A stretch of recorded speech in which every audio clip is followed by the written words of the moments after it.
Hello everyone, welcome to this lecture. इस lecture पे हम बात करेंगे टॉप 100 एमसीक्यू, हिस्ट्री एमसीक्यू के बारे में। एमसीक्यू इसका पार्ट 2 है ये। Okay, so let's begin. Okay, फिर नेक्स्ट क्वेश्चन में आ जाते हैं। नेक्स्ट क्वेश्चन में यहीं पे बोला गया है कि इनमें से कौन थे जो कि रियल फाउंडर थे अलीगढ़ मुस्लिम यूनिवर्सिटी के। ओके, रियल फाउंडर पूछा गया। क्या नवाब सलीमुल्लाह थे, क्या सैयद अहमद खान थे, क्या अब्दुल कलाम आजाद थे, या फिर मोहम्मद जिन्ना थे। थोड़ा सा सोच लो आप, क्योंकि एएमयू अभी रिसेंट भी बहुत सारे कंट्रोवर्सी में अभी था एएमयू, तो इसका थोड़ा सा समझ लो। तो आंसर होगा आपके सैयद अहमद खान। सैयद अहमद खान आंसर होगा। ओके, नेक्स्ट हम चले जाते हैं नेक्स्ट क्वेश्चन में। यहीं पे बोला गया कि ट्रीटी ऑफ सगौली जो हुआ था ब्रिटिश के साथ, एक कौन से देश के साथ हुआ था, इनमें से कौन से देश के साथ। तब थोड़ा सा सोचो कौन थे। तो इवन ये वाला ट्रीटी हुआ था नेपाल के साथ। ओके, फिर हम चले जाते हैं नेक्स्ट क्वेश्चन में। ओके, नेक्स्ट क्वेश्चन में यहीं पे बोला जा रहा है कि इनमें से कौन सा स्टेटमेंट क्या है इंडियन नेशनल कांग्रेस के अर्ली फेजेस से रिलेटेड है। ओके, तो पहला बोल रहा है कि रेडिकेशन, अच्छा, सब कुछ खत्म करने के लिए जो पॉसिबल रेस क्रीड और प्रोविंशियल प्रीजुडिसेस थे इनमें से, जो कि इंडियन लवर थे उनके अंदर, उसको खत्म करना। दूसरा बोल रहा है कि प्रमोशन करना किया पर्सनल इंटीमेसी को among the earnest worker in the cause of India के लिए, ये भी सही बात है। तीसरा बोल रहा है कि formulation of the popular demand, ये भी सही बात है। फोर्थ बोल रहा है कि organisation of the violent struggle for the political emancipation of India. तो पहला तो जान लो आप, यहीं पे बोल रहे हैं, पहला देखो क्या बोल रहा है, अर्ली फेजेस। अर्ली फेजेस में मॉडरेट थे, ठीक है। एक्सट्रीमिस्ट 1905 के बाद एक्सट्रीमिस्ट फेज आया था, तो ये वाला तो होगा नहीं। अब ऑप्शन क्या क्या दिया दे रखा है, देखो। आप ऑप्शन से देख के भी बता सकते थे। अगर आपको थोड़ा बहुत लगता ना कि 4 नंबर गलत है, तो देखो 4 नंबर गलत है, तो 4 नंबर वाला कौन सा है, इसको हटा दो सिर्फ, तो बाकी 3 बच रहे हैं। समझ आ रहा है। तो ऐसे भी आप आंसर, एनीवे जो भी था, आपको ये 3 आप बहुत ईजी था, आप ऐसे भी बता सकते हो। ओके, फिर आ जाता है दूसरा ऑप्शन।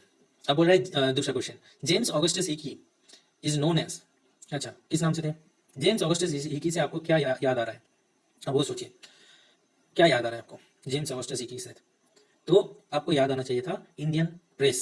अब इंडियन प्रेस क्यों बोल रहा हूं मैं, तो जेम्स ऑगस्टस हिकी जो थे, वो बेंगल जो गैजेट नाम का जो पहला पहला जो न्यूज़पेपर स्टार्ट हुआ था, इंडिया का पहला न्यूज़पेपर फ्रॉम कोलकाता, उसके वो स्टार्ट किए थे, उसके फाउंडर थे वो, ठीक है। इसलिए उनको फादर ऑफ इंडियन प्रेस भी बोला जाता है। ओके, अब दूसरा क्वेश्चन आते हैं, नेक्स्ट क्वेश्चन में आते हैं। यहीं पे बोल रहा है कि जो what is the way did the early nationalist undermine the model of the foundation of the great success. अच्छा, तो यहीं पे बोला जा रहा है कि जो अर्ली फेजेस में थे, जो कि अर्ली फेजेस में जो नेशनलिस्ट थे, वो क्या सोचते थे कि ब्रिटिश की क्या थे, एक बोनोवेलेंट होंगे ऐसे कुछ, ठीक है। तो वो सोचते थे क्या कर सकते हैं हम, एजिटेशन करेंगे कॉन्स्टिट्यूशनल रिफॉर्म के लिए, क्योंकि वो रिवॉल्ट की बात तो करते नहीं थे। फिर सीकिंग द फॉरेन हेल्प, वो भी बात, अब रिवेंज की बात करते नहीं, तो फिर सीकिंग की उससे करेंगे। एक्चुअली जो अर्ली नेशनलिस्ट थे उनके साथ प्रॉब्लम ही था, वो सोचते थे कि ब्रिटिश बहुत बोनोवेलेंट है, इनको अगर हम डिमांड करेंगे कॉन्स्टिट्यूशनल रिफॉर्म के लिए पीसफुली, तो ये मान जाएंगे। बट एक्चुअल में ऐसा था नहीं। ओके, तो फिर आ जाते हैं दूसरे क्वेश्चन में।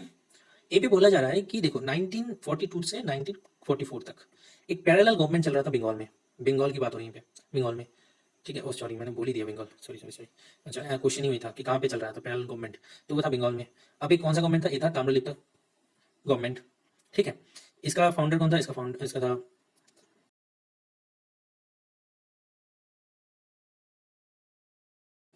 ओके।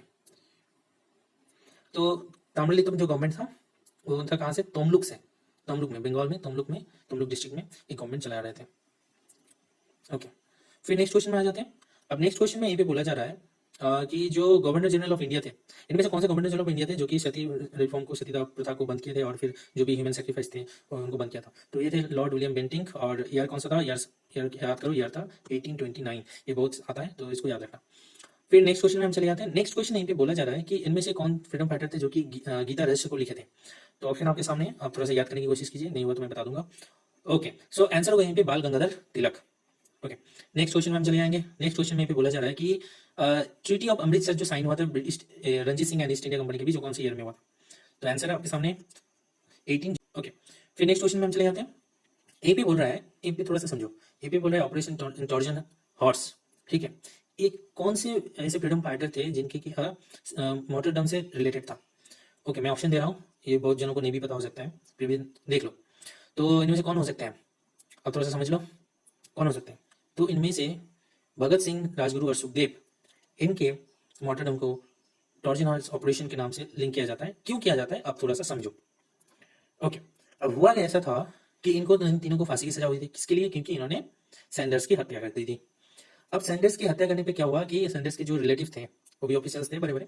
तो उन्होंने क्या किया, एक एक कॉन्स्पिरेसी, एक क्या बोल सकते हो आप उसको, एक ऑपरेशन किया चुपचाप, सबको दिखाने के लिए, एक थोड़ा सा और मतलब जो फांसी की सजा थी उनको दिखाने के लिए वो लोग क्या किए, एक बोल सकते हो ड्रामा किए, सबको दिखाने के लिए उनको हैंग तो किया, बट कब तक कि जब तक उनका जो गला है वो टूट ना जाए, बट वो तब तक मरे नहीं थे, वो थोड़ा सा सेमी अनकॉन्शियस हो गए थे ये तीनों।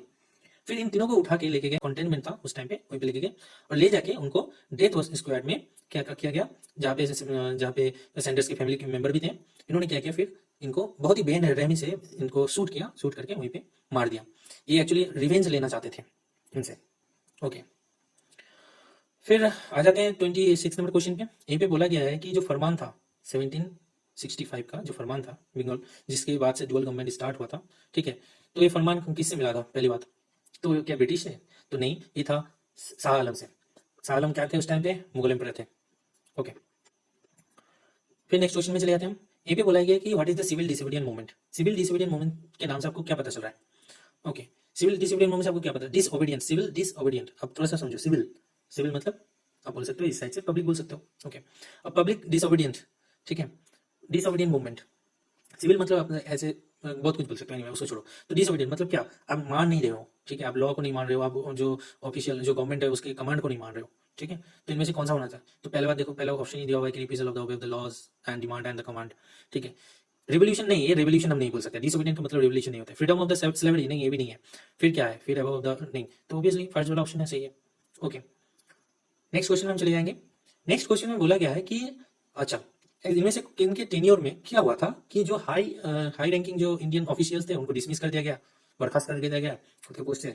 और क्या कर दिया गया कि जो भी 500 यूरो के ऊपर वाला कोई भी जो पोस्ट था वो क्या क्या कर दिया गया, यूरोपियंस लोगों के लिए रिजर्व कर दिया गया। ये कौन थे? कौन से ऑफिशियल, किन के टेन्योर में ऐसा हुआ था? कौन से गवर्नर जनरल थे उस टाइम पे? तो इसका आंसर होगा, अब थोड़ा सा सोचिए कौन होगा, ये है लॉर्ड कॉर्नवालिस। ओके, अब इनके टाइम पे क्या हुआ था, और भी एक नाम से इनको जाना जाता है, इंडियन सिविल सर्विस के, और ठीक है, और यूरोपियन उधार पोजीशन, जैसे कि मैंने यहीं पे भी क्वेश्चन में डिस्कस किया। ओके, नेक्स्ट क्वेश्चन यहीं पे बोल रहा है क्या, जो सदाकत आश्रम है, मेमोरियल ऑफ पटना, पटना में जो सदाकत आश्रम मेमोरियल है, इनमें से कौन से प्रेसिडेंट ऑफ इंडिया जो थे उनके मेमोरियल में बनाया गया था, उनको डेडिकेट किया गया? तो आपका ऑप्शन आपके सामने है। तो इसका आंसर होगा, बहुत जनों को पता नहीं है, चलो इसका आंसर है डॉक्टर राजेंद्र प्रसाद, जो कि फर्स्ट प्रेसिडेंट ऑफ इंडिया थे। ओके, अब दूसरा देख लेते हैं, लास्ट क्वेश्चन हम इसमें देखेंगे अभी। तो इसमें बोल रहा है क्या कि जो इनमें से कौन से रिवोल्यूशनरीज थे जिन्होंने बंदी जीवन लिखा था, ठीक है। अब थोड़ा सा सोचो कौन हो सकते हैं ये। हम्म, तो आंसर है Sachindra Nath Sanyal. Okay, so this is all for today and see you in the next class.